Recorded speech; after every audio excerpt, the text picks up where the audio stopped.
Bienvenidos a este primer episodio de Diversia Podcast. Este podcast está dedicado a discutir temas de salud. Por eso vamos a tener investigadores, científicos, especialistas e incluso pacientes que nos van a estar hablando sobre tratamientos innovadores que se están llevando a cabo en Puerto Rico y en los Estados Unidos. Nuestra primera invitada es la doctora Bárbara Segarra, una de las principales voces de defensa de los pacientes en el campo latino y también de grupos minoritarios. Así que te invito a ver esta entrevista que está sumamente interesante. Bienvenidos a este episodio de Diversia Podcast y tenemos una invitada de honor. Además de ser una excelente profesional, es una gran amiga. Es una académica sumamente respetada tanto en Puerto Rico como en los Estados Unidos, investigadora. En el área administrativa, en el aspecto académico, se destacó como decana de la Escuela de Profesiones de la Salud del Recinto de Ciencias Médicas de la Universidad de Puerto Rico. Hizo un trabajo allí estupendo.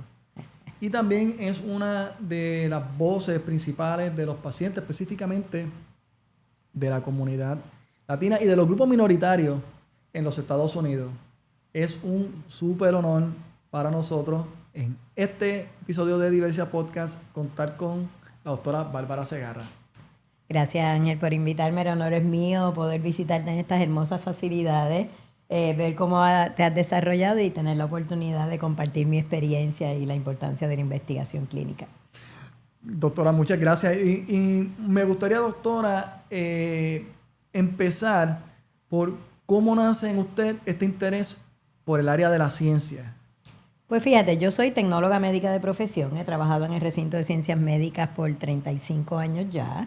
Así que siempre he tenido el background de ciencia. En el área, interesarme en el cáncer de seno, pues realmente no fue no lo elegí de manera personal, sino la vida me llevó en el 2003 a tener un diagnóstico de cáncer de seno estadio 2. En aquel momento yo tenía 42 años, mis hijos tenían 10 y 14, no había ningún familiar con cáncer de seno específico cercano, así que para mí esto era completamente nuevo y en el tiempo que llevo, pues 42 años con cáncer de seno se considera una joven porque se supone que de mayormente a los 60, 70 años. Así que en ese momento cuando me diagnostican, pues otra vez mis hijos eran pequeños, mi norte era recuperarme y poder estar con ellos. Era un cáncer que ya se había esparcido a los nódulos linfáticos de la axila, así que necesitaba un tratamiento un poco más agresivo. Así que de los tratamientos tuve primero una cirugía donde se llama lumpectomía, removieron el tumor sin tener que remover el seno. Después tuve 6 meses de quimioterapia, se me cayó todo el pelito, pero gracias a Dios yo me daban las quimios los viernes y los lunes yo estaba en el recinto trabajando otra vez. Porque yo entendía que mis hijos me tenían que ver y tratar de seguir la vida lo más normal posible. Después tuve 7 semanas de radioterapia.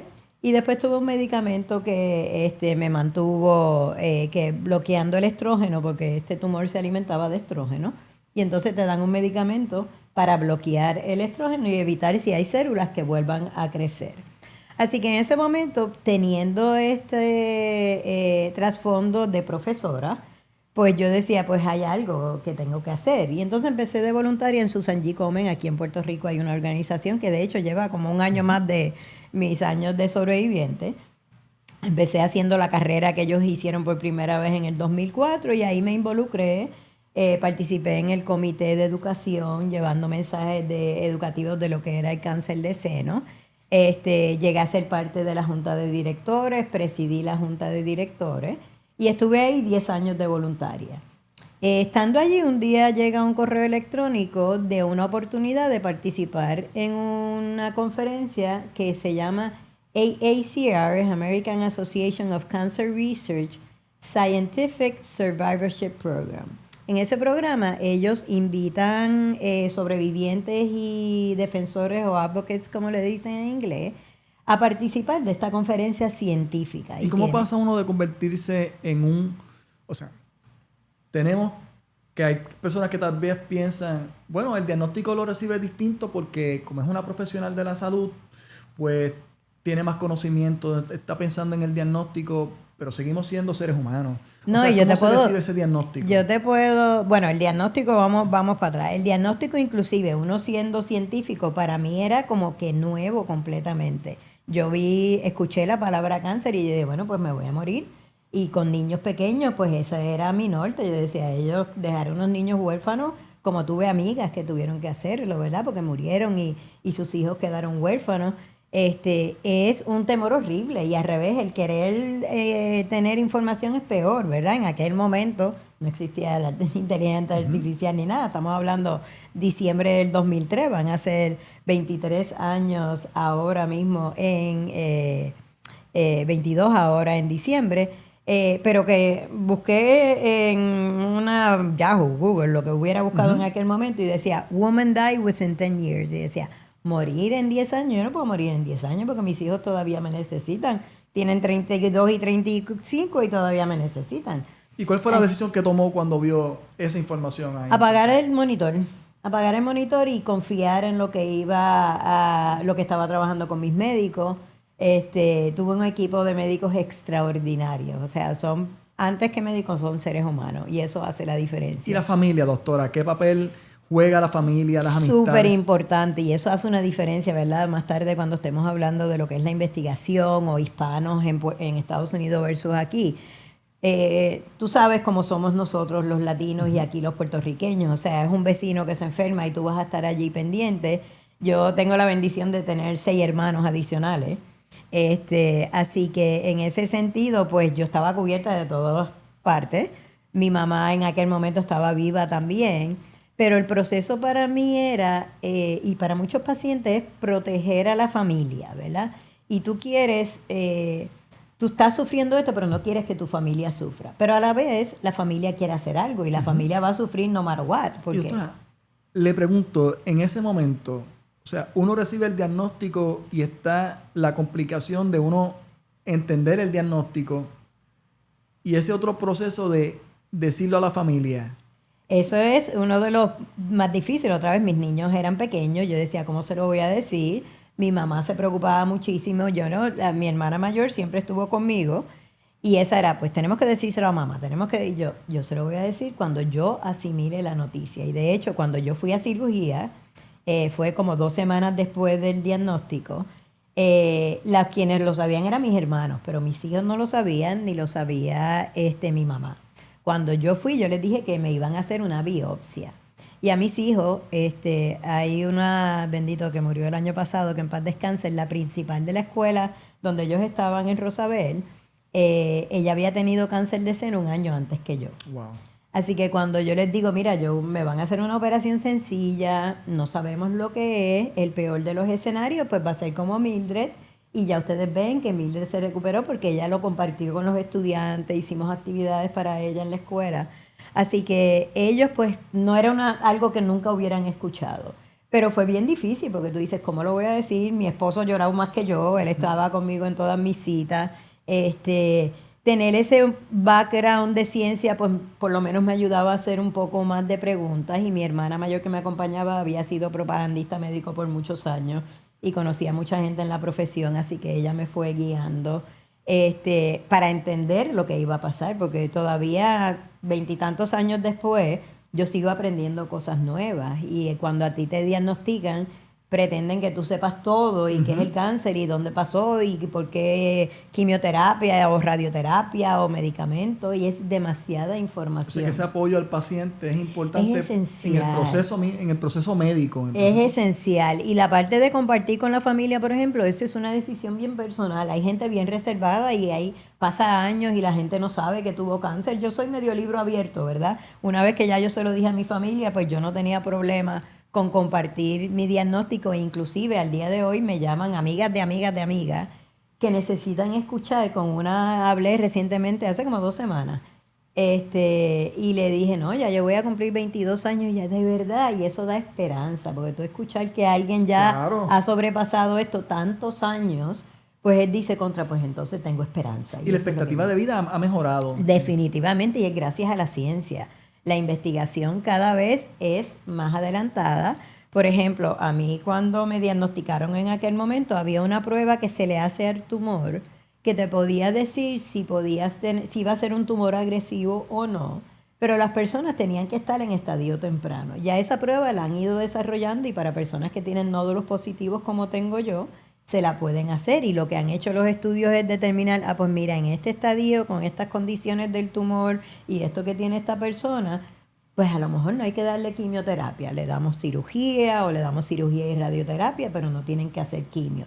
O de quimio, pues han habido muchos descubrimientos de como marcadores específicos que tiene el tumor que ayuda a atacar específicamente ese tipo de tumor. Porque cuando decimos cáncer de seno, no es un cáncer de seno. El cáncer de seno es una cantidad de variedad de tumores, que por eso es importante tú no decir, es que una amiga mía tuvo cáncer de seno y se murió y yo me voy a morir.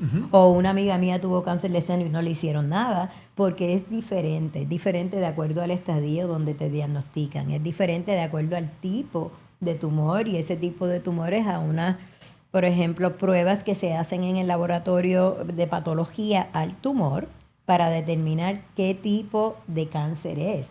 Porque eso es importante para determinar cuán agresivo o no va a ser el tratamiento, qué tipo de tratamiento, ¿verdad? Dependiendo, por ejemplo, del tamaño del tumor, pues pueden hacer como hicieron conmigo, una lumpectomía, que no te sacan el seno completo. Pero si es un tumor bien grande o es un tumor que llamamos de cáncer de seno inflamatorio, que recomiendan sacar el seno, pues eso va a variar, ¿verdad? Así que depende del caso en específico.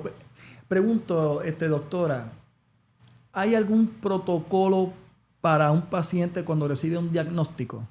Como unas recomendaciones, por ejemplo, me comentaba que el hecho de comunicarlo a la familia es un asunto bien personal. Pero, por ejemplo, paso número 1, busca información. Paso número 2, o sea, ¿hay un protocolo para ese paciente a recibir un diagnóstico? Escrito así, como tal, no. Hay muchas organizaciones sin fines de lucro. Aquí Susan Komen en Estados Unidos, cantidad que tienen información en español también. Y tiene así, y el mismo National Cancer Institute.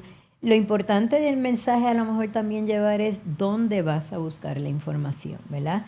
Y para eso pues hay grupos de apoyo, para eso tu propio médico te puede recomendar, porque nosotros podemos googlear lo que sea, o ahora está la inteligencia artificial, pero pues eso es inteligencia artificial y te trae fuentes reales. Confiables, otras que no lo son. Exacto, y entonces lo importante es tú escuchar de información correcta, qué significa. Y muchas, Susan G. Komen, por ejemplo, aquí en Puerto Rico, pues tú vas a su página y tiene qué es un diagnóstico, qué preguntas hacerle a tu médico, qué va a seguir, porque antes del diagnóstico, esa ventana de incertidumbre, eso es lo peor, ¿verdad? Porque tú no sabes, te dijeron, tienes cáncer, pero espérate, todavía no sé qué tienes, todavía no sé cómo te voy a tratar, ahora tenemos que hacerte un MRI, o tenemos que hacerte un PET scan, o tenemos que esperar que lleguen los resultados de los marcadores del no tumor. Saber. Y tú no sabes, porque tú no sabes, y te dicen, bueno, dependiendo de eso, a veces, ¿verdad? Cuando hacen un examen, una mamografía y sale un tumor bien grande,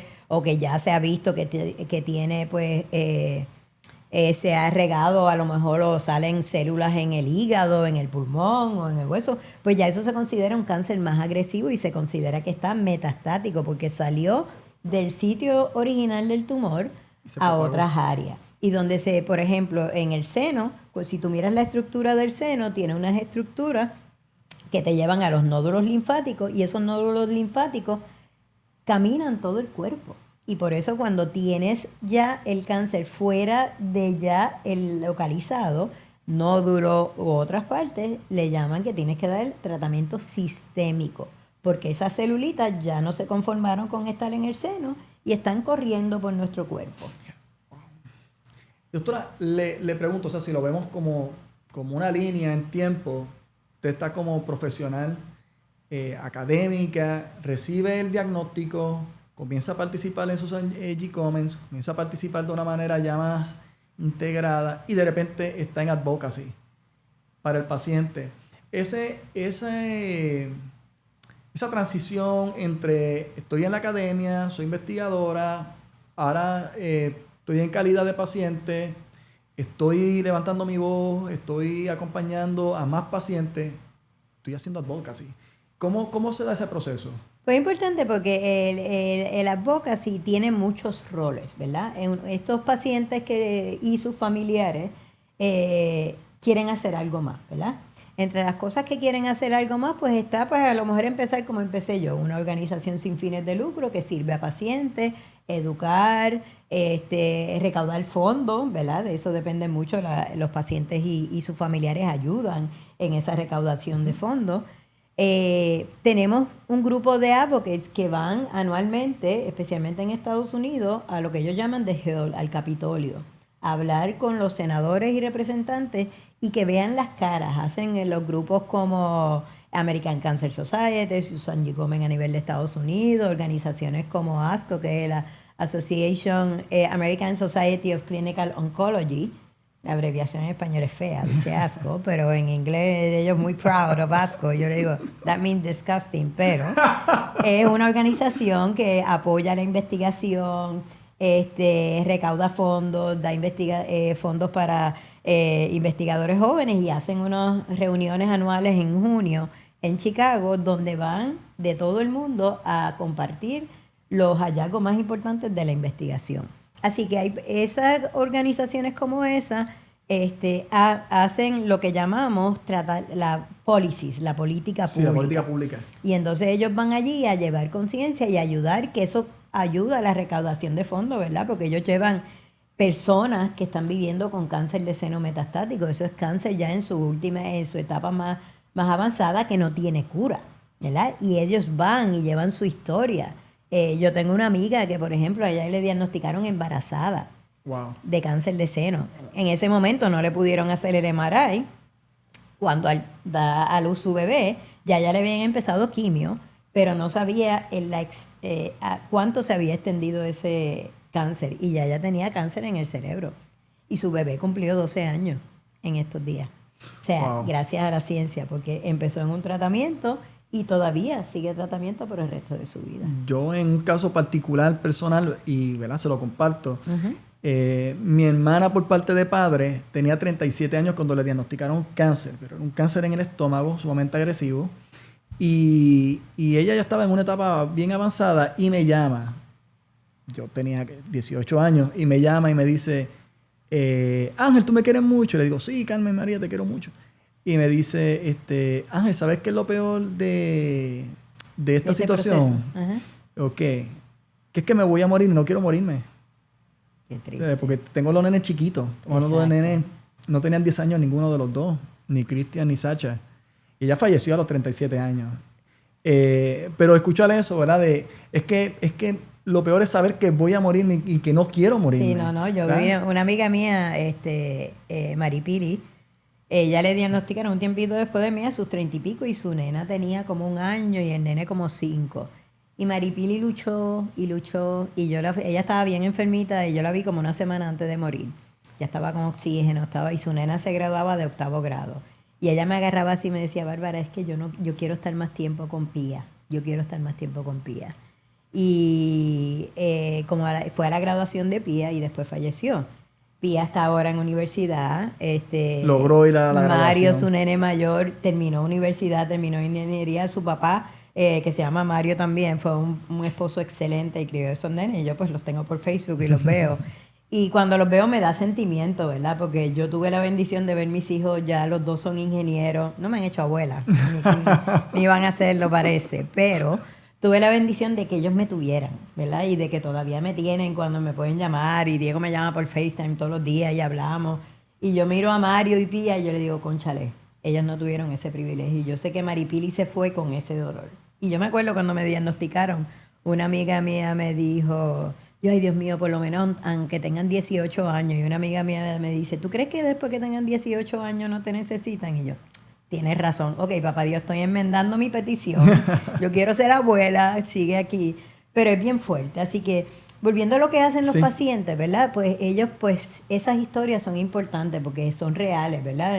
La gente, está esos que recaudan fondos, están esos que van a la política pública, están esos que trabajan para grupos de apoyo, que es sumamente importante. Y es que se puede volver muy, muy frío ver en una estadística tantos pacientes de cáncer, tantos pacientes de tal XY condición, pero sentarte con la persona ver la historia Exacto. personal de ese ser humano. Exacto. Y de Sí, que tantos no es el miles de seres cáncer. humanos que Sí, tienen sí, historias sí. distintas. Y eso ha sido parte importante.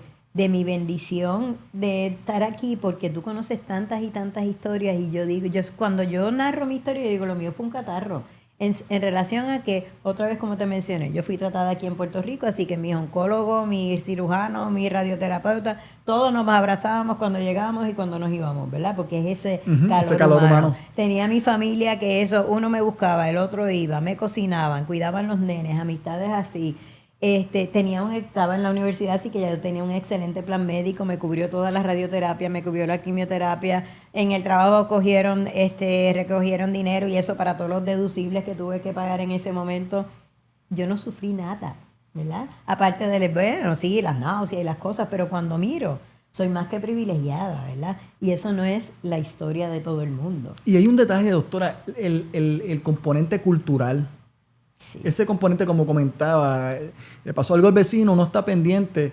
Y en muchas ocasiones pues se piensa que el diagnóstico de cáncer es igual para todo el mundo. Y todo el que mundo tiene las contexto mismas es condiciones. igual, Exactamente. y todo el mundo tiene las mismas condiciones de salud o las mismas condiciones sociales Y o económicas. las mismas realidades. Sí. Y en ese sentido, ese contexto, esa realidad económica, esa realidad social, esa realidad cultural, tiene un efecto en la salud o en En lo emocional. en lo emocional. Y esto es emocional. O sea, ya está comprobado que el cáncer también tiene mucha relación con el sistema inmune. Se afecta cuando tú estás deprimido, cuando tienes estrés y todas esas cosas. Así que eso es una realidad y no todo el mundo tiene eso. Y a veces es también falta de información porque hay muchos recursos, pero la gente lo desconoce. Así que nosotros tenemos que ayudar a que la gente conozca cuáles son los recursos, no solamente aquí, sino afuera. ¿Dónde está la información correcta? Exacto. Y buscar estas organizaciones que esas mismas tienen apoyo económico, de ahí se juntan con otros que tienen apoyo educativo, cuidado de niños. Hoy día, gracias a Dios, con esto de Uber Eats o Amazon y cosas así, nosotros podemos ayudar a personas, aunque no estés al lado de ellos, ¿verdad? Porque en mi época pues no había nada de eso, así que la gente llegaba hasta casa con la comida. Pero aquí yo he visto, y en Estados Unidos muchas veces cuando una persona es diagnosticada, pues cogen las amigas y dicen, ok, pues mira, vamos a estar pidiendo de A, B, C y D. Hoy te toca a ti, mañana te tocan los nenes. Porque mira, el paciente no va a pedir. El paciente, a veces cuando yo le hablo a los familiares y a los amigos, le digo, ellos no te van a pedir nada, pero ¿qué necesitan? Pues mira, que le hagas una compra, que la acompañes al médico, que le compres algo de lo que necesiten los nenes. Si tienen perritos o animales, jugar un ratito con ellos. Sacar a pasear el perro.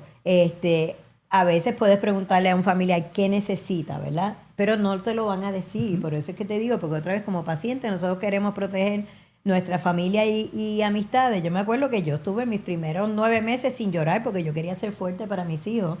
Y como a los 9 en junio, yo empecé mis quimios, era como a los 6 o 7.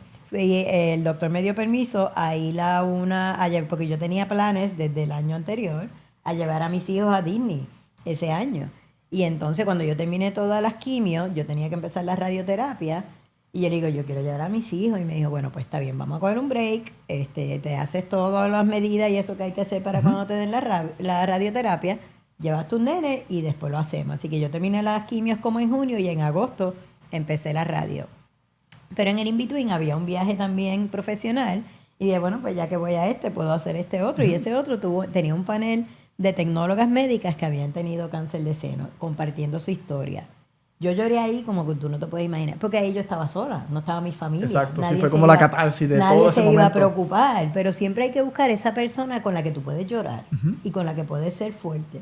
Una vez esperando en una oficina médico estaba esta pareja y esta señora era sobreviviente de cáncer de ovario y estaba todavía en tratamiento. Y en una la señora se levanta, bueno, puertorriqueños ponemos a hablar en el lobby, en el salón de espera de los médicos.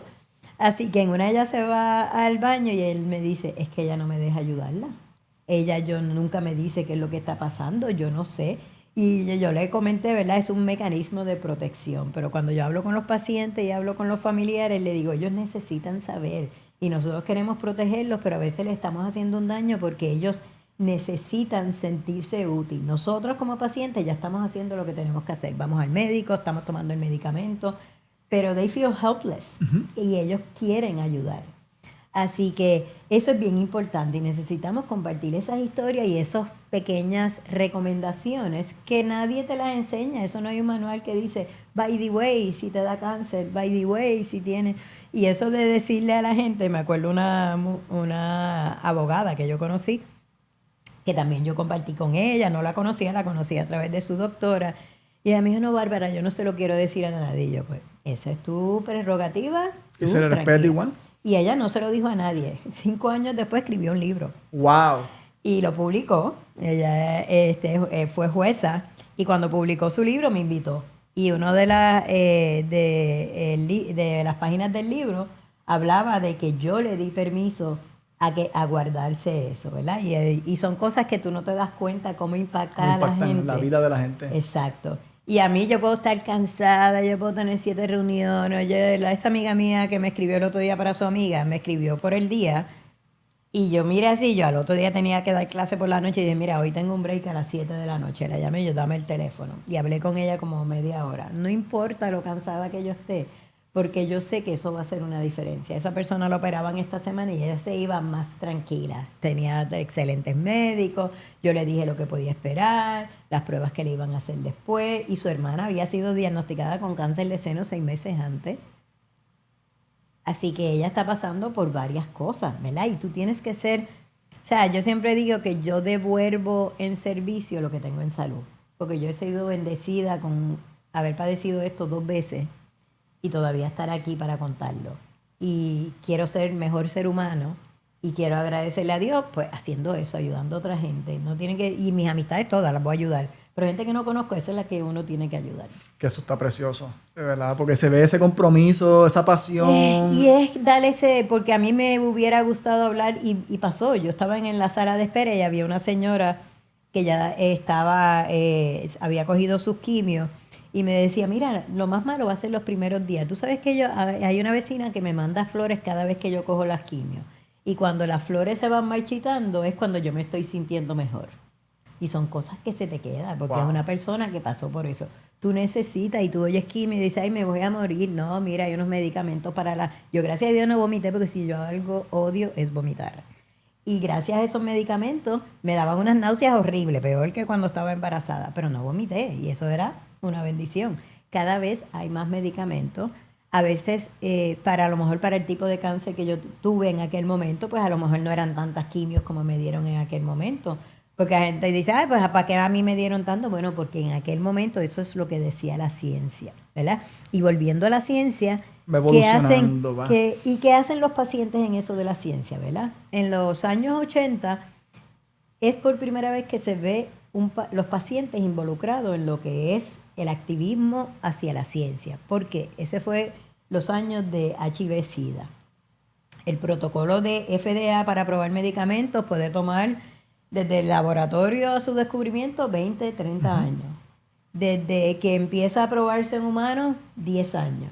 Y estos pacientes dijeron, pero es que yo no puedo esperar 10 años, todo el mundo se está muriendo, nosotros tenemos que tener aprobaciones aceleradas, y ellos empezaron el activismo de pacientes. Sí, que el movimiento surge desde abajo. De decir, es que nosotros, y llevar ese sentido de urgencia, y cambió muchas cosas en la FDA y cómo se hace la política. El paciente como centro. Y como que teniendo la voz, diciéndote, mira, es que me estoy muriendo, o mi pareja se murió, o tengo 7 amigos, 20 amigos que se murieron. Porque tú sabes toda la gente que murió durante el HIV.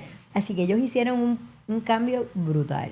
En los años 90, las mujeres de cáncer de seno específicamente, empiezan ese activismo y dicen, espérate, pero yo quiero también participar, yo quiero decirle a esa gente, a esos políticos, que yo me estoy muriendo, que yo tengo cáncer, que necesitamos más dinero. Y empieza ese activismo. Y en ese activismo, luego de los 80, en los 90 con cáncer de seno, empiezan a incluir estos sobrevivientes de cáncer, sus familiares, estos advocates, en comité. El FDA, cuando aprueba un medicamento, parte del panel que aprueba el medicamento, hay pacientes de esa condición sentados. Y déjame ver los efectos secundarios. Y déjame ver cómo estuvieron las estadísticas. Pues lo apruebo o no. Así que tienen una participación bien activa. National Cancer Institute, Instituto Nacional de Cáncer, que da fondos para investigación en cáncer. Ellos tienen un panel de científicos que se sientan a ver tu propuesta y a decir si, pues mira, ellos tienen pacientes sentados en esos paneles, porque a veces la ciencia es, oh, qué bueno, esta supermolécula que va, pero ¿cómo va a afectar eso al paciente? ¿Lo va a curar? ¿Le va a extender la vida? ¿Vamos a trabajar con cáncer de seno metastático, que es lo que mata a los pacientes? ¿Eso va a pasar? No, pues entonces no es importante. Y entonces se empiezan a sentar. Cuando yo participo en esa actividad que te dije que era de AACR, que era una combinación de científicos y pacientes, ahí yo descubrí que yo podía usar ese background de ciencia que tenía para algo más. Y yo decía, caramba, yo no sabía que eso se podía hacer. Así que en esa reunión pues participé como paciente, conocí un montón de investigadores y una que estaba allí que se llama Sandy me dijo, ¿y tú alguna vez has hecho evaluaciones de propuestas para el Departamento de la Defensa? Y yo, no. Pues solicita. El DoD tiene fondos para diferentes condiciones, entre ellos cáncer de seno. Esos fondos, cuando se aprueban, someten las propuestas, hay un panel más o menos de 10 o 12 personas que incluye 4 sobrevivientes. Ellos le llaman consumer reviewers. Wow. Y cuando se presenta la propuesta, pues el paciente va a decir, pero ¿qué impacto va a tener eso para el paciente? ¿Y por qué se lo van a dar? Y traen esas preguntas y retan, y hemos cambiado los scores. Así que yo me senté en 4 ocasiones diferentes en esos paneles. Ella me dice, ay, ¿tú alguna vez, esta amiga mía, has ido al San Antonio Breast Cancer Symposium, el simposio más grande de cáncer de seno en el mundo? Aparte de ESMO que se da ahora mismo en Europa, ese que se da en San Antonio puede reunir 20,000 personas.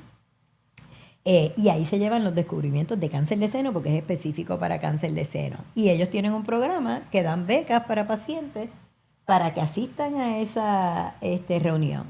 Así que yo solicité y asistí. Y yo dije, pues ahora yo veo que yo puedo hacer eso también. A través de los años participando, y otra vez tú aprendes tanto en esas reuniones de qué se hace en la ciencia, qué están buscando, cuáles son las moléculas que atacan, por qué esto sí, por qué esto no. Y eso me ayuda cuando hay pacientes nuevos diagnosticados, decir, mira, escuché que hay este nuevo medicamento, ya tú verás que va a salir mejor para triple negativo, que es un tipo de cáncer de seno que no tiene un marcador específico, que no es estrógeno, que fue lo que yo te comenté que tenía el mío, no es progesterona, no es uno que se llama HER2/neu. Pues para todo eso hay como unas terapias específicas.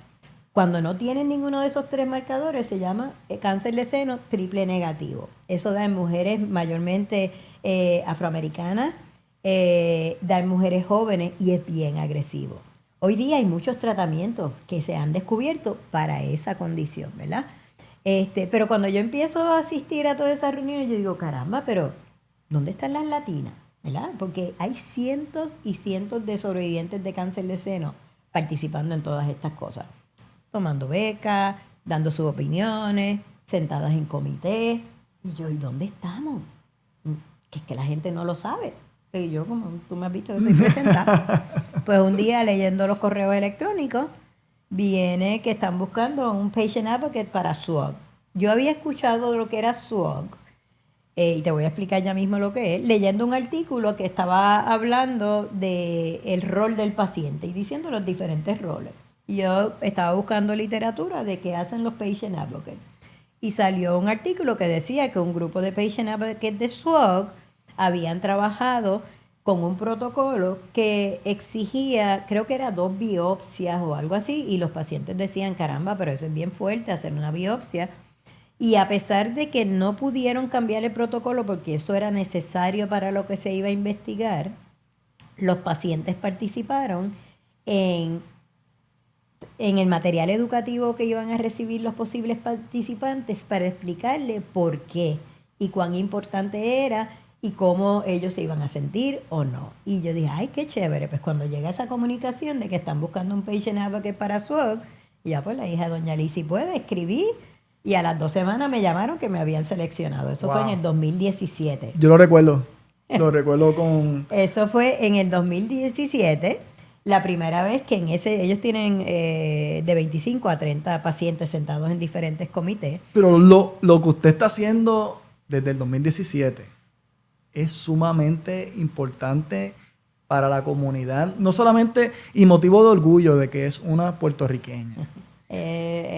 Pero es una misión. Es una misión, pero para nosotros, ¿verdad? Como puertorriqueños, el que represente a la comunidad latina en general es un gran orgullo.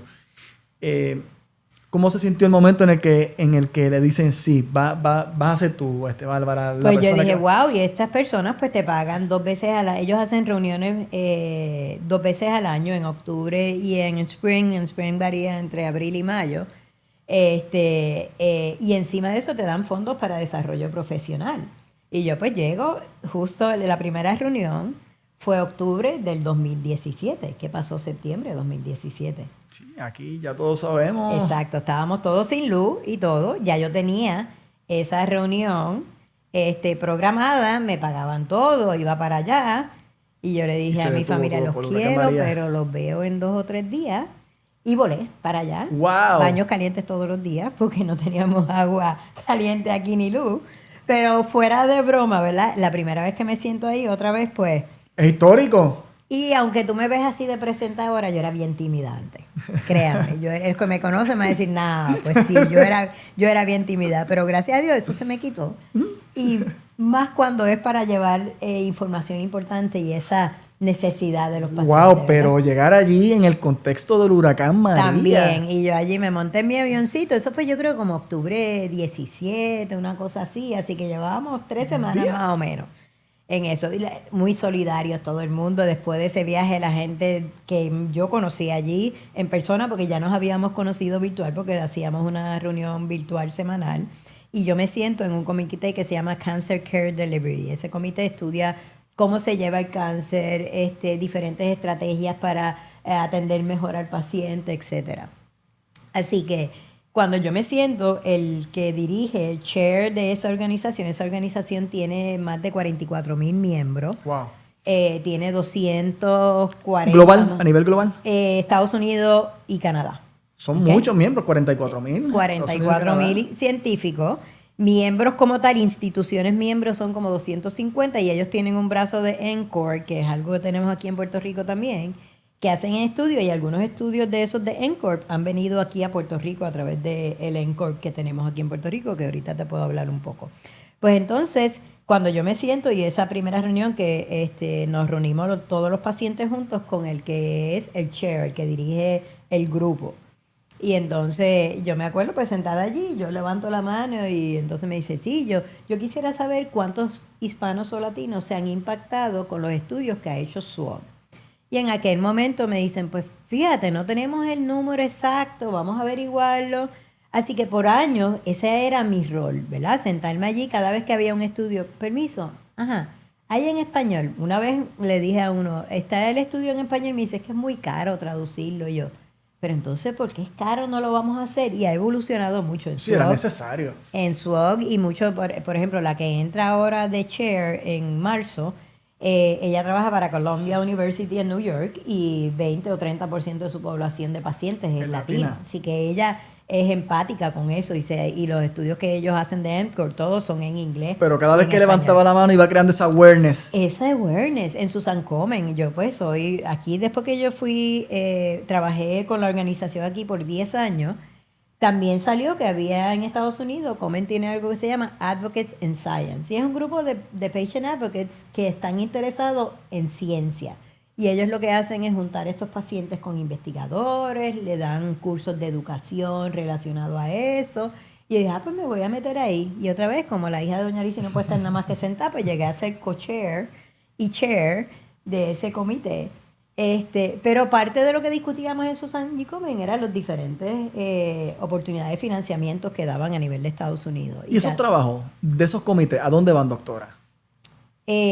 ¿Cómo que a dónde? Los informes, las conclusiones. Bueno, eso los trabajos pues, dependiendo dónde estés, ¿verdad? Esto de SWOG pues es público, ellos tienen un website donde ellos publican todas las cosas. Pero vemos los avances, o sea, porque ahora hay contenido en español, claro. Hay un enfoque dirigido hacia la comunidad latina, y hay un entendimiento lo que pasa es que cultura. ahora en Estados Unidos esto está un poco crítico, ¿entiendes?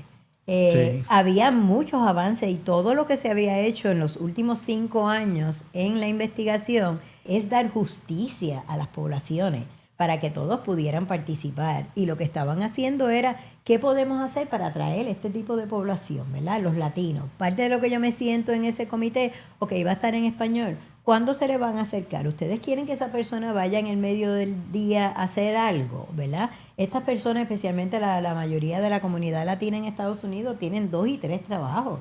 Así que ellos no pueden dejar su trabajo. Muchos de ellos no tienen un trabajo estable para tener plan médico. Así que no tienen plan médico o no tienen días de enfermedad.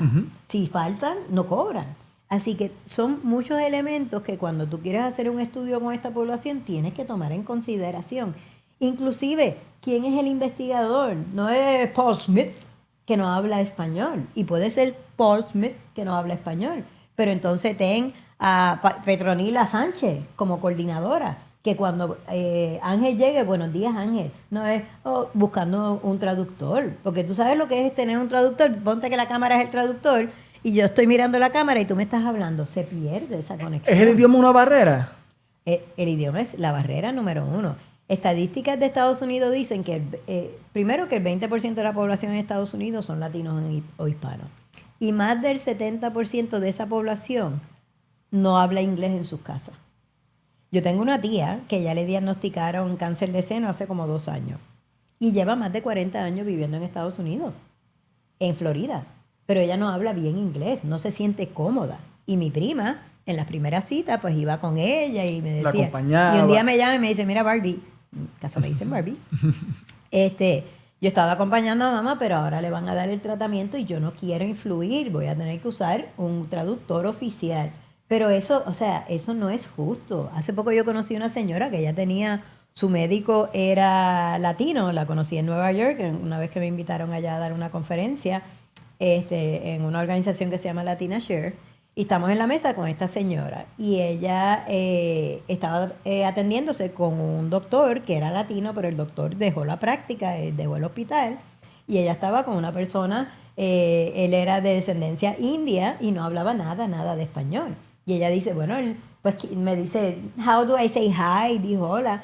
Pero ella tenía unas preocupaciones de su condición que ella no sabía ni cómo transmitirla o cómo decirlo o recomendarlo. Y es que si la persona no lo puede expresar y no lo puede entender bien, ¿cómo puede tomar esa decisión bien informada? Exactamente. Y es lo que cuando yo salgo, ¿verdad? Y me dan la oportunidad de expresar y hablar, ¿verdad? Con lo que es el paciente, yo siempre digo, mira, es bien difícil tú digerir, que tienes cáncer entendiendo el idioma y mirando a la gente de la cara. Imagínate estas personas que no. Y estos latinos en Estados Unidos están a veces solos, no tienen ningún tipo de familiar, otra vez tienen 2 y 3 trabajos, a lo mejor tienen hijos y no tienen quien se los cuide. Un sistema de apoyo limitado. Es muchas barreras, muchas barreras. Cuando hablamos de barreras en general, mira, es acceso. Hay una gran población. Cuando Obama estableció lo de el ACA, ¿verdad? Pues eso ayudó porque por lo menos la gente tenía algún tipo de plan médico. El costo de cáncer allá, la cantidad de gente que tiene que se va a la bancarrota. Ahora hay un elemento que le llaman en Estados Unidos financial toxicity del cáncer, porque la gente se va a la quiebra, la gente no tiene... Va a los informes de crédito. Exacto. Afecta. Sí, ¿no? Y se hizo un estudio que yo fui su patient advocate, que era para determinar qué por ciento de ellos empezaron como con pareja. El cáncer los había llevado a la bancarrota y lo hacían a través de los informes, pero era también estableciendo una intervención de ayudarlos y conectarlos con fundaciones que ayudan. Hay fundaciones que le dan dinero para pagar el bill de la luz. Aquí tendríamos 3 porque cuando nos pagamos aquí, pero les ayudan a pagar la luz, le dan compra. Yo hace poco leí un artículo que uno de los elementos cruciales en estos pacientes es el hambre, la compra. Ellos no tienen con qué comer, porque entonces ahora tienen que pagar unos deducibles, tienen que hacer otras cosas. Y un artículo que yo leí decía que el tener un mercadito donde los pacientes se hacen, fue un estudio que tenían un mercadito donde cada vez que los pacientes iban a darse quimio, entraban y se llevaban lo que quería, Y entonces tenían 2 grupos adicionales. Uno, mensualmente le daban una compra adicional, le hicieron acuerdos con un supermercado y le llegaba la compra. Y un tercer grupo que le daban una tarjeta para usar para la compra. Esos 2 grupos que tenían esa ayuda adicional completaron sus tratamientos, tuvieron un outcome de sobrevivencia más alto. Y a veces decimos, ay, yo no sé cómo ayudar a los pacientes de cáncer y compramos un bolígrafo que es todo rosita y de ese bolígrafo un chavito va a ir al paciente. Así que la seguridad alimentaria es una zapata, es sumamente importante. Es otra condición y todos, ¿verdad? Que vamos al supermercado todas las semanas, sabemos cómo eso ha subido. Y si tú te pones a pensar, o sea, a veces nosotros, la clase media especialmente, viven día a día. No tienen $15,000 ahorrados para poder hacer esto. No pueden, tienen que pagar sus deducibles. Hay gente que para la radioterapia tienen que pagar aquí $2,000 o $3,000 de deducible. Y eso dice, pues a lo mejor a mí que ya no tengo mis hijos que no me gastan, los puedo tener.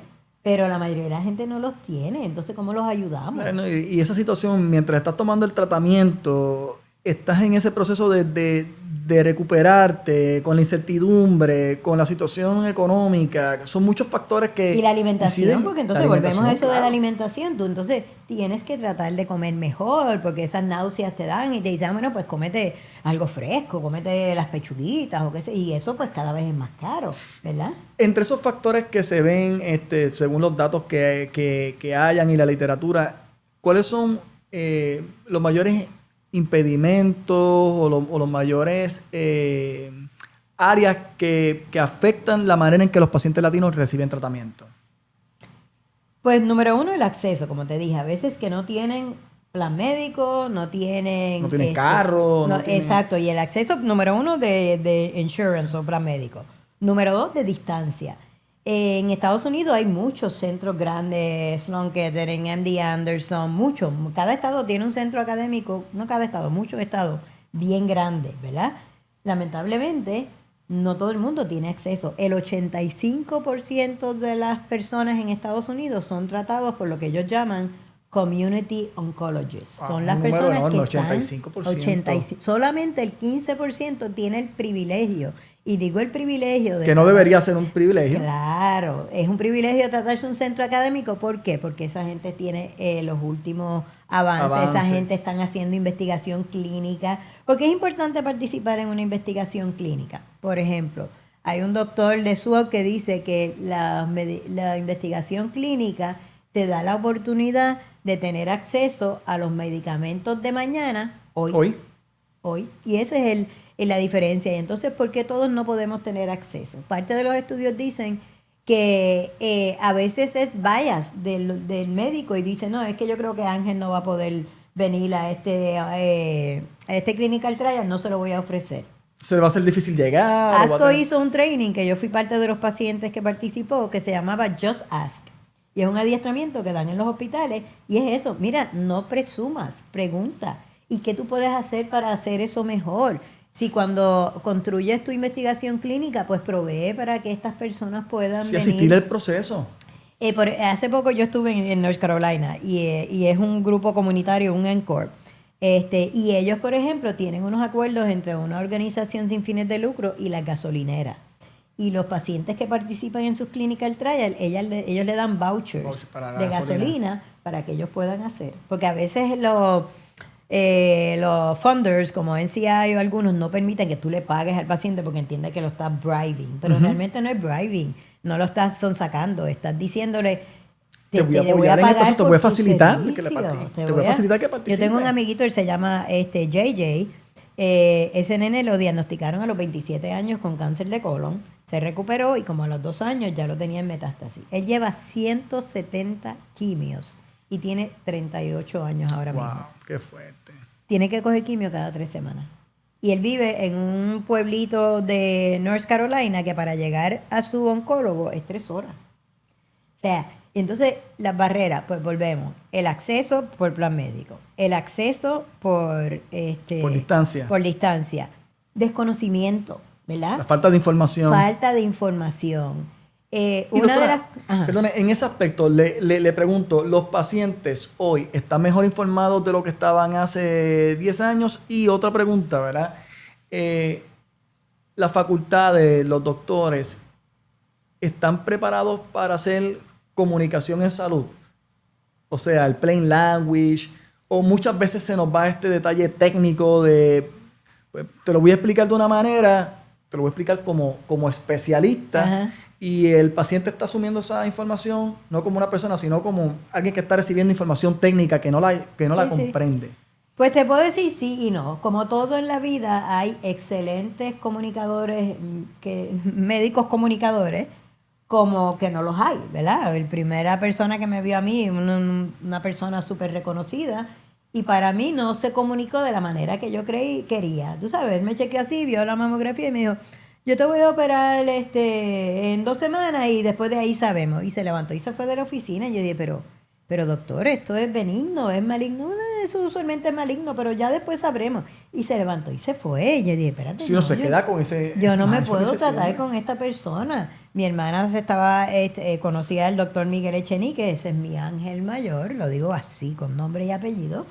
Y cuando yo voy primera vez donde él me dijo, esto es tratable, esto es erradicable. Él no me dijo que me iba a curar, pero las palabras que usó eran bien sensitivas a lo que yo quería. Ese hombre, por sus pacientes, y yo otra vez llevo 22 años y ya estaba operando. El otro día estábamos en una actividad del centro de cáncer y ahí lo apreté todo, porque es una persona bien especial. Inclusive, un cuento que a mí me encanta hacer de él es que yo lo había conocido 2 veces antes de operarme. Así que no era amigo mío, nos conocíamos, hicimos esa empatía, lo conocí el 4 de diciembre cuando me envió por primera vez, el 11 de diciembre cuando me dio los resultados de la biopsia que había salido cáncer de seno metastático al nódulo, y ese 15 de diciembre que él me operó. Y ese día le tenía un montón de casos. Y ese día iba a ser que me iban a hacer la lumpectomía, pero yo iba a regresar a casa. Yo llegué al hospital a las 6 de la mañana y a rato estaba en el hospital y él volvía. Vengo ya mismo, es que tengo muchos pacientes, pero yo quiero tiempo contigo. Yo, ok. Las 2 de la tarde, vengo ya mismo. Eran ya como las 4:30 y yo, doctor, yo lo que necesito es un café. Yo lo primero que me levanto por la mañana es con un café, por favor. No, tú eres la próxima, nada. A las 5 de la tarde, pues me llevaron a cirugía. Cuando yo despierto, son las 8 de la noche. Y tú, pues estoy en recovery, Sí. con la batita, con la náusea. Menos mal que también me hice amiguita, como otra vez, como hablo con todo el mundo, me hice amiguita del anestesiólogo y él enseguida que salí de la anestesia me dio un shot de algo que me quitó las náuseas. Cuando yo abro bien los ojos, el doctor Echenique ya se había quitado su ropa de operación, estaba con su batita blanca y un brown bag, una bolsita brown de la cafetería con un café para mí. ¿Qué ser humano, qué Wow. médico que no sea un ser humano primero hace eso? Ahora yo bromeo, yo digo, bueno, ahora no va a ser un café, una botellita de vino, una canastita. No, O sea, no, si me ahora esperaba un ya. café, eso no es lo que yo espero. Ese calor humano. Es eso. Así que hay varios, ¿verdad? Y parte de las pacientes trabajar, inclusive con los investigadores, que son médicos e investigadores a veces, es esa cara. No somos un tubo. Es que detrás de esa persona que es HER2 positivo, es la amiga mía esa que le diagnosticaron embarazada y quiere vivir un día más para ver sus nenes criarse. Otra amiga mía más que le diagnosticaron y sus nenes tenían 1 y 3 años y el más grande cumplió el otro día 8 años. Y ella cuenta los días para poder seguir viendo sus hijos crecer, ¿verdad? Y eso es el mensaje para los médicos, porque, ¿verdad? A veces, pues, me diagnostican y, mira, hoy día yo conozco tanta gente que yo puedo llamar al que sea y a mí me atienden al otro día, pero eso debería ser a todo el mundo. Vuelvo y te digo, ese espacio de espera es la incógnita más grande, porque ya una vez que tú sabes lo que tú vas a tener, qué te van a hacer, cómo te van a tratar, tú dices, bueno, pues ya por lo menos tengo un norte, ¿verdad? No es que puede ser, que puede ser. Y eso hay que acortarlo, ¿verdad? Una de las cosas que ha ayudado mucho, y aquí hay un par de hospitales que lo tienen, es lo que llaman Patient Navigators. Usualmente son unas enfermeras que se han adiestrado y pueden ayudar al paciente a cuáles son los próximos pasos, ¿verdad? Porque especialmente aquí en Puerto Rico. Sí, que puedas navegar ese proceso, identificar, voy a hacer esto, ahora me toca ir aquí, me ¿Y a toca ir dónde allá. voy? Porque usualmente en Estados Unidos hay muchos centros grandes y la gente va a centros grandes. Aquí cada uno va a su propio médico, ¿verdad? Y el ginecólogo a lo mejor es el que te mandó la mamografía salió positivo, pues ¿qué yo voy a hacer, verdad? Y te refieren a alguien. Pues en esos centros de cáncer, aquí creo que el Auxilio tiene uno también, tienen eso que llaman los Patient Navigators. Y eso se sientan conmigo. Mira, vente Bárbara, déjame ver, ¿qué tú necesitas ahora? Ah, pues vamos a chequear con tu plan plan médico sí te cubre. Vamos a ver qué nosotros podemos hacer. Y eso hace falta porque, número uno, a veces los mismos médicos no saben qué otra prueba le tienen que hacer. Así que estamos gastando dinero de más, ¿verdad? Ahora en noviembre me invitaron a una conferencia en Seattle y es una reunión bien interesante que hacen entre los payers, que son las aseguradoras, los oncólogos y pacientes. Y el que me invitó, yo lo conozco de SWOG, y él dice, yo creo que tengas como un mensaje positivo y esto no es pelea, es que podemos hacer entre todos para beneficio del paciente, ¿verdad? Y parte de lo que yo les voy a decir es, los planes médicos tienen que cubrir esta parte de Patient Navigator porque les va a ahorrar dinero a ellos, porque no van a haber pruebas de más. El paciente se va a diagnosticar o va a ser tratado. Mientras más espera, más avance hay en la condición. Así que tener esa oportunidad de sentarte y tú decir lo que está pasando es bien importante, ¿verdad? Y tú le traes a ellos como que, wow, a mí no se me había ocurrido eso. Mi experiencia en los 7 años que llevo en SWOG, que sigo en el comité, pero pues hace 2 años soy el co-chair, la que preside el grupo de los pacientes, con una colega que se llama María, espectacular. Yo sé que ella lo hace con pasión, pero es que es un orgullo brutal. Es un orgullo. Es que es mucha pasión y es, pues, dormir 5 horas, que es lo que yo necesito, y poder seguir. A veces me acuesto y digo, ok, cerebro, es hora de dormir, no pienses en más nada. Doctora, quiero preguntarle de un detalle. Ajá. El autodiagnóstico. Esta idea de que yo creo que yo tengo algo, déjame entrar a ChatGPT, déjame entrar a Gemini y yo a lo mejor no tengo esto, a lo mejor lo tengo, déjame esperar, porque puede ser ese detalle de ahora tengo más acceso a la información y ahora yo sé más que el médico. Nadie, yo sé más que el médico. A uno de mis hijos yo le digo WebMD porque ella leyó que tiene un spam o algo y le decía, Daniel, es WebMD. Y me imagino que ahora usa ChatGPT. ¿Cuál es el mensaje para el paciente? Yo creo que, número uno, como paciente, tú te tienes que conocer. Si hay algo que tú no tenías antes y alguien te desmece y dice, eso olvídate, eso es changuería, tienes que ocuparte. Hay muchas pacientes jóvenes de cáncer de seno que eso les pasa. Y no, pues eso porque estuviste embarazada, no, porque y sigue inflamando. Sí, los pares que son médicos también y le explican, exacto, no, es esto, no, lo mejor es aquello. Pero número uno, tú te tienes que conocer. Y si tú tienes algo, tú tienes que buscar que alguien te aclare qué es lo que tú tienes que insistir. Porque muchos casos he escuchado de personas que por insistir, hay una amiguita mía, ella se llama Mariel, ella vive en Estados Unidos, ella tenía 30 y pico de años cuando había perdido creo que 20 libras, tenía unas molestias, tenía unas diarreas y el doctor, no, y ella, pero no será cáncer de colon, nada, tú eres muy joven, pero no, tú eres muy joven. Al final, ella le dice, yo lo pago de mi dinero, mándenme a hacer, porque tú sabes, no tienen acceso directo a hacerse una colonoscopía. Y ella dice, yo lo pago directo. Y el médico le dijo, bueno, pues, whatever, lo voy a hacer porque tú insistes, pero eso no va a hacer nada. Cuando ella sale de la cirugía, el médico le tira así, él le dice, sí, era cáncer. O sea, ella insistió, si ella no insiste, y había pasado meses. Wow. Y hoy día que en colorectal, eso está pasando mucho. De 30 a 40 años hay muchos casos y tenemos que estar pendientes, jóvenes, porque si es temprano lo podemos hacer. Y entonces, ¿por qué no da la inercia también? Bueno, porque no queremos aceptar la noticia. Nadie quiere saber que tiene cáncer. Y tú dices, mejor no sé nada y bueno, no tengo nada. Mientras más temprano, mejor. Exactamente. Y ese es el mensaje, ¿verdad? Hay veces que no hay nada que tú puedas hacer y te diagnostican. Y no puede haber ese sentido de culpa. Ay, que yo pude haber hecho. Hay cosas que no puedes hacer nada porque sencillamente no hubo síntomas, no hay prueba de cernimiento y eso pasa con páncreas, por ejemplo, no hay una prueba de cernimiento cuando vienen a ver está avanzado, pero cáncer de colon sí. Y cáncer de colon, cualquier cambio que tú veas en tus movimientos, bowel movements, en la manera que en tus malestares, tú tienes que insistir, ¿verdad? Aquí se bajó la edad para hacer esos screening. Hay unos screening ahora que te llegan hasta por correo, unos que pruebas que tú te puedes hacer, pero una vez que tú crees que tienes algo, tampoco te lo van a decir porque, como dije ahorita, cada cáncer es tan complicado. Y puede ser desde bien temprano a ser más agresivo. Puede ser de que a lo mejor no tienes nada o tienes algo que con una cirugía es suficiente, pero hay algo que a lo mejor requiere que te hagan cirugía, quimioterapia, radioterapia, all the 9 yards, como me hicieron a mí la primera vez.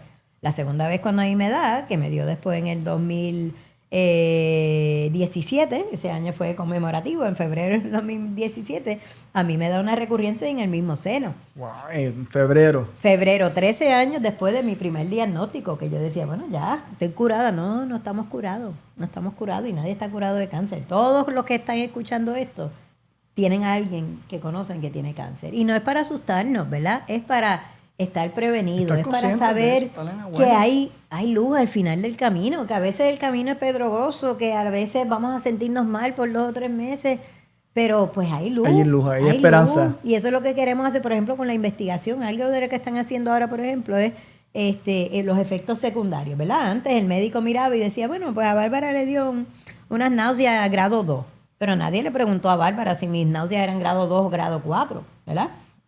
Parte de lo que han hecho con los años es desarrollar lo que se llama PRO, y son Patient Reported Outcomes.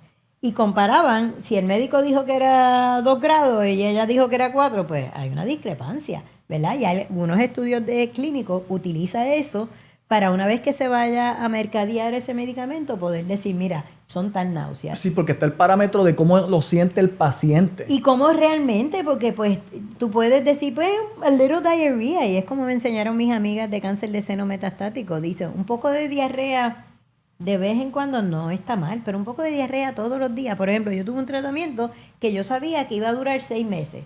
Así que por 6 meses, si yo no podía salir y decir, pero estas personas que son metastáticas, hay unos medicamentos que le dan, ellas hacen 5 o 7 diarreas al día. Una de ellas dice que ella tiene que usar desechables, ropa interior desechable, para ir a buscar a su hijo al colegio, porque si se tarda media hora el niño en salir del colegio y no hay un baño, ella tiene un accidente. Y esas son las realidades, que otra vez ese medicamento le está salvando la vida, y está bien, ellas quieren vivir, pero quieren vivir con calidad de vida. Así que eso es lo que hacemos también cuando nos sentamos con los investigadores. No me digas que eso es un poquito de diarrea. Dime, sí, vamos a ver qué podemos hacer. Para yo poder prepararme, exacto, poder acondicionarme. Y ver, pues, si no es esto. Otra cosa que salió de un movimiento de pacientes es que cuando el medicamento se aprueba, que se hacen estos estudios clínicos fase 1. Fase 1 es cuando tú haces por primera vez First in Human. Y tú sabes que estamos haciendo aquí en Puerto Rico un estudio que después que se probó en laboratorio, se probó en animales, se dio cuenta de que puede servir para humanos y está resultando muy bien sin efectos secundarios, ¿verdad? Así que nosotros lo que estamos buscando es cómo se va a sentir el paciente, ¿verdad? Esos efectos secundarios. Pues una cosa que hicieron los pacientes es que cuando se hacen estos estudios de fase 1, es que empezamos pues 10 miligramos, 20 miligramos, 30 miligramos, 60, y se llama, ¿qué es lo máximo que tolera el paciente? Se llama Maximum Tolerable Dose, la dosis máxima que tolera. Entonces, pues, si ellos fueron a 60 miligramos y toleró, y en 80 no, pues 60. Fue 60. El problema es que un movimiento que empezaron las pacientes de cáncer metastático es, ¿por qué no tenemos datos de qué es lo mínimo que necesitamos para que la persona recupere? Porque estos estudios de estadio 1 era nada más que para ver si es tolerable máximo, pero o no. No vemos cuál es el mínimo que requiere. Y entonces ellas empezaron que ahora FDA se unió a ese movimiento, pero se le fue a través de un grupo de mujeres de cáncer metastático en Estados Unidos. Qué bien. Donde ellas se juntaron y dijeron, necesitamos, y ahora FDA tiene una iniciativa que se llama la dosis correcta, the right dose, para hacer eso. Qué espectacular, doctora. Yo quiero cerrar esto con 3 preguntas que le quiero hacer. Ok. Con todos los años de trayectoria, experiencia, conocimiento, ¿cuál sería su máxima recomendación para la clase médica respecto a los pacientes? Pues volver a lo que tú dijiste, hablarles como seres humanos, no ser paternalistas en términos de que el paciente tiene derecho a tomar su decisión, pero para poderla tomar tiene que tener la información. Así que vamos a tomarnos ese tiempo para explicarle, y si no tienen el tiempo, tengan una enfermera, un patient navigator que se siente y pueda explicarle todas esas opciones. Eso sería 1. Número 2, esa parte educativa y la compasión, ¿verdad? Y número 3, que ahora que estamos hablando de estudios clínicos, que hemos estado hablando, den la oportunidad. Yo sé que aquí en Puerto Rico a veces no tenemos una cantidad ilimitada de estudios clínicos Como quisiéramos, sí, la cantidad en que los cuales quisiéramos. pueden los pacientes participar, y condiciones, por ejemplo, como la mía, que era un cáncer bastante de libro en términos, pues 2B, pequeño, pues tratarme aquí o en Estados Unidos iba a ser lo mismo. Y yo, aquí hay excelentes médicos. Y yo a los pacientes les digo, aquí, ahora, Hay condiciones que no, sí. si tenemos condiciones que no, pues hay que hacer eso. Y le pregunto, doctora, ¿cuál sería la recomendación que usted le daría a los pacientes?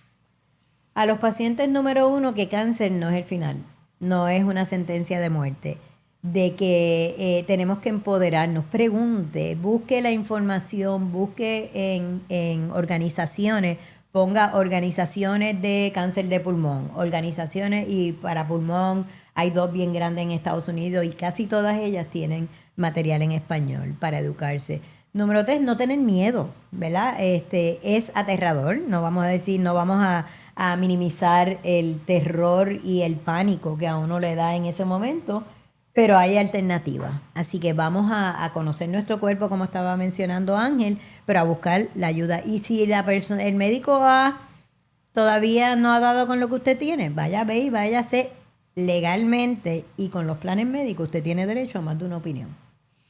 Y doctora, le pregunto, dentro de todas las experiencias que usted ha tenido en el ámbito de los pacientes, ¿cuál ha sido su mayor satisfacción? Wow. Eso que usted se acuesta a dormir y dice, estoy tranquila, estoy contenta, porque se nota. O sea, yo que la conozco desde hace muchos años, ¿verdad? Sé que hay una alegría en lo que hace, hay una autorrealización. Así como la ven en el podcast, así siempre es. Pero para usted, para Bárbara. Pues una de las cosas que más he logrado, que es adiestrar más latinos a nivel de Estados Unidos con lo que yo hago.